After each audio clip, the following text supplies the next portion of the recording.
కాకి అబ్బాయి తల మీద తన్నింది అంతేగా. అదే నా భయం పంతులు గారు. నా బిడ్డ వాకిట్లో కడుగు పెట్టాడో లేదు, దెయ్యంలా వచ్చి పడింది. బల్లి పలకడం కుక్క ఏడవడం కన్నా కాకి తన్నడం చాలా ప్రమాదమని శకున శాస్త్రం చెబుతోంది. అందుకేగా కాకిని చంపేశాను. ప్రమాదం కాకి కాదమ్మా, కాకి తన్నిన మనిషికి. ప్రమాదం అంటే ఎవరి వల్ల వస్తుందో చెప్పు పంతులు భాయ్, వాణ్ణి లేపేస్తే సరిపోతుంది.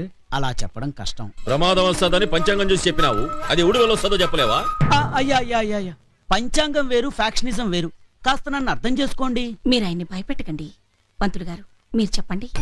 కాకానాం బహుశోకానాం వివిధే మార్గానాం భవేత్ అంటే అర్థమైన భాషలో చెప్తే మీరు చంపేస్తారని అర్థం కాని భాషలో చెప్పాడు. అబ్బాబే అదేం లేదండి. ఈ కాకి శకునం మృత్యుగండాన్ని సూచిస్తోంది. ఈ గండం గట్టెక్కే మార్గం లేదా? ఎందుకు లేదమ్మా, వచ్చే మంగళవారం నాడు మీ అబ్బాయి గారు కోనేట్లో స్నానం చేసి ఆంజనేయ స్వామి గుళ్ళో మృత్యుంజయ హోమం చేస్తే దోషం పోయి గండం తప్పుతుంది. గండం తప్పకపోతే పంతులు ఎక్కడికి పోతాడు, మనూరుడేగా.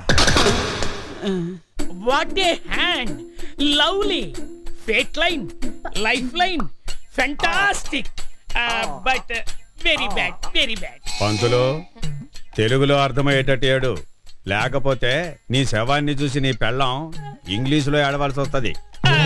క్షమించండి, అమ్మాయి జాతకంలో కుజదోషం ఉండడం వల్ల కళ్యాణ ఘడియ ఎటు చూసినా రావడం లేదు. ఈ దోషం పోయే మార్గమే లేదా పంతులు గారు? There is a solution in my illusion, then marriage goes slow motion. అయ్యగారికి ఎమోషన్, నీకు లూజ్ మోషన్, పైకి ప్రమోషన్. జాతకం చెప్పబోయా అంటే ఇంగ్లీష్ లో మాట్లాడి ప్రాణాల మీదకి తెచ్చుకుంటావంటే అసలు విషయం చెప్పు. అదే చెప్తున్నా. వచ్చే మంగళవారం మన దేవాలయం కోనేట్లో అమ్మాయి చేత స్నానం చేయించి సుబ్రహ్మణ్యేశ్వర స్వామి వారికి అభిషేకం చేయిస్తే ఈ కుజదోషం పోయి అమ్మాయికి సలక్షణంగా పెళ్లి జరుగుతుంది. నాడు బావా, నువ్వు ఈదుతుంటే చూడాలనుంది. ఏంటి ఇదైతే అసలు నాకు టెన్షన్ గా ఉంటాను. ఏంట్రా, ఎవరైనా నీకు కూడా నీటి గంట ఉందని చెప్పారా? కాదు బాబు, నీ మడతలతో నీకు ఏ గండం వస్తుందని టెన్షన్. నర్మి రంగవల్లి ఏంటన్నా స్నానంకి వచ్చావా? లేదురా, నువ్వు ఇందులో దూకి ఆత్మహత్య చేసుకుంటే చూద్దామని వచ్చాను. అయ్యా బాబు, అంత ధైర్యం నాకెక్కడదన్నా. ఉండాలరా, ఆ ధైర్యం నీకే ఉందన్నా.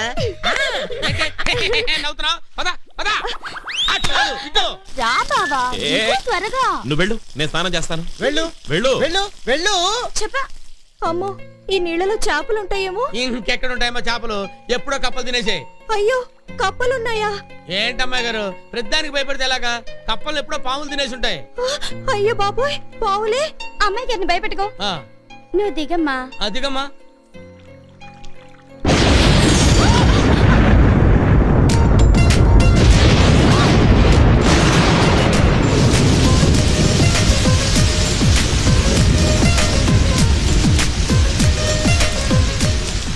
ఇది మా బానేది చేసేట్టుంది. అలా చూస్తావంటే అంజీ. అతివృష్టి అనావృష్టి, కోనేట్లో స్నానం చేద్దాం తీసుకొస్తే పైనుంచి వర్షం పడుతుంది. ఇదేమి మాయో, ఇదేమి మాయో.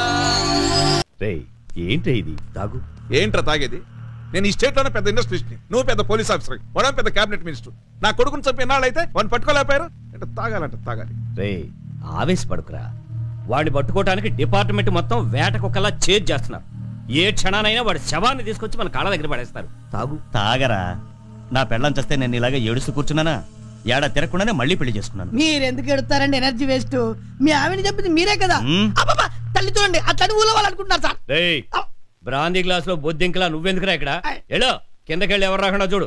ఈ నాయాలకు వాస్తవం చెప్తే ఇలాగే ఉంటది. ఆడి చేతులు ఇలాగ తప్పదనుకో, ఇలా కాకపోతే రేపు రైతు బజార్కి వచ్చినట్టు పొలం వచ్చేస్తున్నారండి.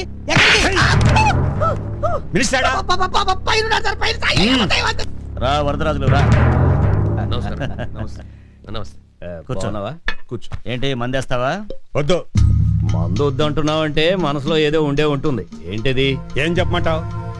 ఆ రఘుపతి గాడు మా ఊరు ప్రెసిడెంట్ గా గెలిచినప్పటి నుంచి ఆడి పాపులారిటీ పెరిగిపోతుంది, నా పరువు తగ్గిపోతుంది. అందుకే నిన్ను పిలిపించాను. ఎలక్షన్లు దగ్గర పడుతున్నాయి. ప్రజల్లో పట్టు సంపాదించి ఆ రఘుపతి గారిని పడగొట్టాలి. అప్పుడు నువ్వు ప్రెసిడెంట్ అవుతావు, మళ్ళీ నేను మినిస్టర్ అవుతాను. ఇప్పుడు ప్రాబ్లం అంతా రఘుపతి కూడా కాదండి, ఆడి కొడుకు సిద్ధార్థ్ కూడా. ఆడేదో మందు కనిపెట్టాడంట, జనమంతా ఆడ వెనకాల చేరుతున్నారు. పెస్టిసైడ్స్ కనిపెట్టిన సిద్ధార్థ రఘుపతి కొడుక. ఏంటి సిద్ధార్థ పేరు చెప్పగానే అంత రియాక్ట్ అయ్యేంట్రా? చెప్తా. చెక్. ఎవడి కొడుకైనా సరే మన ఏరియాలో మనకు ఎదురుండకూడదు. బాంబులు, weapons, police force, political power, ఏది కావాలంటే అది అరేంజ్ చేస్తారు. ఏసై కొడుకును. నువ్విలా అభయమిస్తే నాకు అడ్డేంది భూపతి? చూపిస్తా నా సత్తా.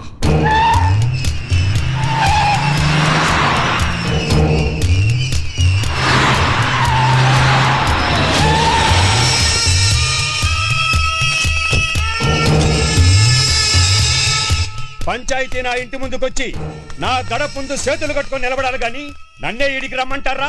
ఎవడ్రా మగాడు? వరదరాజులు మాట మిడిసి పడితే తల తెగి పడతాది. ఖైరో భాయిజాన్, దేఖో సాబ్, కక్షలతో కుటుంబాల్ని దూరం చేసుకున్నారు, బాంబులతో బంధుత్వాలు తెంచుకున్నారు. ఇప్పుడు మిమ్మల్ని ఎక్కడికి పిలిచింది పాత కక్షలు లేవనెత్తేందుకు కాదు. మరైతే మరిచిపోయిన బంధుత్వాలు మళ్ళీ గుర్చేయటాక మళ్ళీ మీతో బంధుత్వం ఎవరికి కావాలరా? ఊళ్ళో వర్షాలు లేక పొలాలు ఎండిపోతాండాయి. ఊరికి రిజర్వాయర్ నుంచి కాలువ తీస్తే 1000 ఎకరాల పొలం సాగుబడైతాది. ఆ కాలువ మీ పొలాల మధ్యలో నుంచే రావాలా? ఓహో, పగలు తీర్చుకోవడానికి పంటకాలం రాజకీయాలు మొదలెట్టినావా?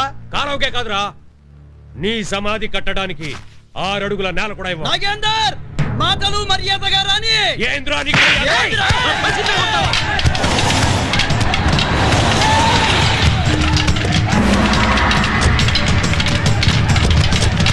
ఆగండి, ఆగండి,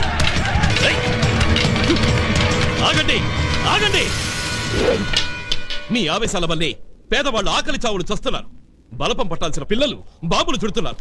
అక్షరాలు దిద్దాల్సిన వయసులో కక్షలతో చచ్చిపోతున్నారు. ఏంద్రా నువ్వు మాకు నీతులు చెప్పేది? పేదవాళ్ళ మీద నీకు అంత ప్రేమ ఉంటే నీ భూములు రాయించుకోరా. పంజర్ భూమి ఇవ్వడానికి మీరు ఇంత బాధపడతారే? సాగుబడిలో ఉన్న భూమి మా సిద్ధార్థ ఎప్పుడో రాసిచ్చాడు. సాగదీయకుండా విషయానికి రండి. వరదరాజులు గారు, మీ పొలంలో నుండి కాలువ తోవడానికి గవర్నమెంట్ ఆర్డర్ పాస్ చేసింది. అందుకు ప్రతిఫలంగా మీకు నష్టపరిహారం చెల్లించడానికి కూడా సిద్ధంగా ఉంది. మీరిచ్చే నష్టపరిహారం నా ఇంట్లో కుక్కలకి పెట్టే ముక్కలకి సరిపోదురా? వరదరాజులు గారు, గంగను నెత్తిన పెట్టుకుని గొంతెండిపోయిన శివుడ్లా ఉంది మన ఊరు. కాలంలో నీళ్లొస్తే వీళ్ళందరికీ చేతి నిండా పని దొరుకుతుంది, కడుపు నిండా అన్నం దొరుకుతుంది. పెద్ద మనసుతో ఒప్పుకోండి. రేయ్, ఈ మాయ మాటలొద్దురా. నా మాట కాదని ఎవడైనా పలుగు వేశాడో ఆ కాలువలో పారేది నీరు కాదు, నెత్తురు. రండ్రా. ఓం శివాయ నమః, ఓం శివలింగాయ నమః, ఓం భవాయ నమః. స్వామి, నాకు మా బావతో త్వరలోనే పెళ్ళయ్యేట్టు ఆశీర్వదించు. అభిషేకం అద్భుతంగా చేశానమ్మా. పూజ కూడా చేస్తే నీ జాతకంలో కుజుడు దూరమై మన్మధుడు దగ్గర అవుతాడు.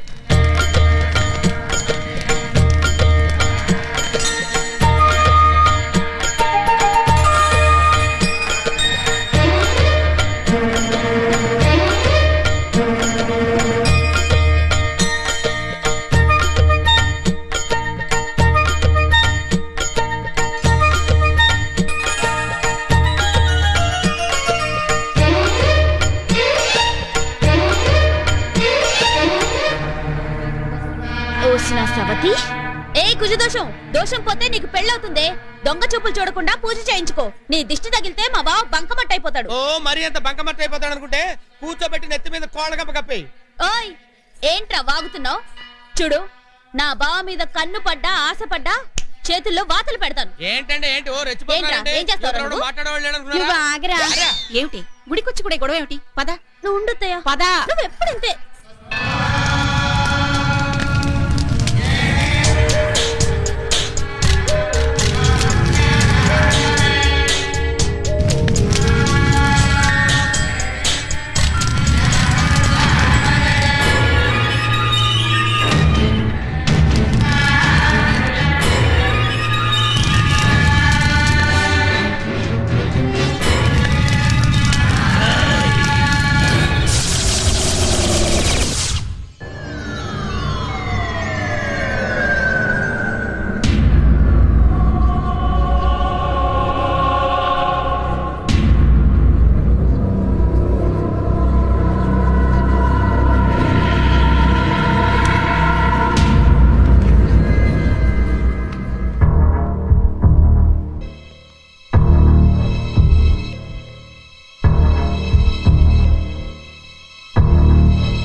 శ్రావణ్, చెప్పింది చేశాను, చేసేది చెప్తున్నాను. నువ్వు ఫారిన్ వెళ్ళిపోవాలనుకుంటున్నావేమో. నీకు అవకాశం లేదు. నువ్వు ఎక్కిన ఫ్లైట్ గాల్లోకి ఎగరకముందే నీ ప్రాణాలు గాల్లో కలిపేస్తాను. వచ్చే ఆదివారం మధ్యాహ్నం 12 గంటలకి నిన్ను చంపి తీరతాను. ఎంతమంది పోలీసులు వచ్చినా, నువ్వు ఎక్కడున్నా ఎలా ఉన్నా నిన్ను ఎవ్వడూ కాపాడలేడు. చావడానికి సిద్ధంగా ఉండు. అయితే మీ అబ్బాయి అసలు ఫారెన్ వెళ్ళడానికి వీల్లేదు. చావో బ్రతుకో ఇక్కడ తేలాలి. వాడు అసలు మీ కొడుకుని ఎలా చంపుతాడో నేను చూస్తాను. ఏం సార్ చూసేది? Test cricket match time pass కోసం చూడడానికి. ఏ మ్యాచ్ అయినా ఆడటం వాడు మొదలెట్టాడు, అంతం మనం చూడాలి. ఎస్, నువ్వంతటి సమర్థుడివనే నేను స్పెషల్ ఆఫీసర్ గా అపాయింట్ చేయించాను. Thank you sir. మీ కాన్ఫిడెన్స్ ని కాంక్రీట్ లా నిలబెట్టుకుంటాను. Have it. Coffee sir. పిలిచారా సార్? ఇక కేసు విషయానికి వస్తే వాహ్ వాట్ తాజ్. ఇప్పటికే ఒక మర్డర్ జరిగింది. Simply super. అసలు ఏం జరిగిందంటే, సారీ సార్, నేను ఒక పని చేసేటప్పుడు ఇంకొక పని చెయ్యను. I'm sorry, come to the point. Murder జరిగినప్పుడు స్టాప్ ఇట్. ఆ రోజు కాంట్రాక్టర్ కొడుకు పుట్టినరోజు.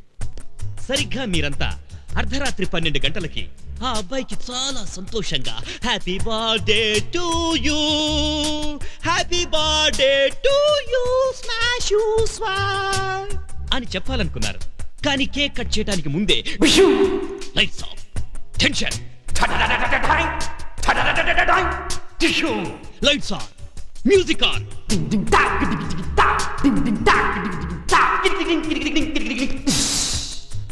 చూస్తే స్విమ్మింగ్ పూల్లో మీ కొడుకు డెడ్ బాడీ.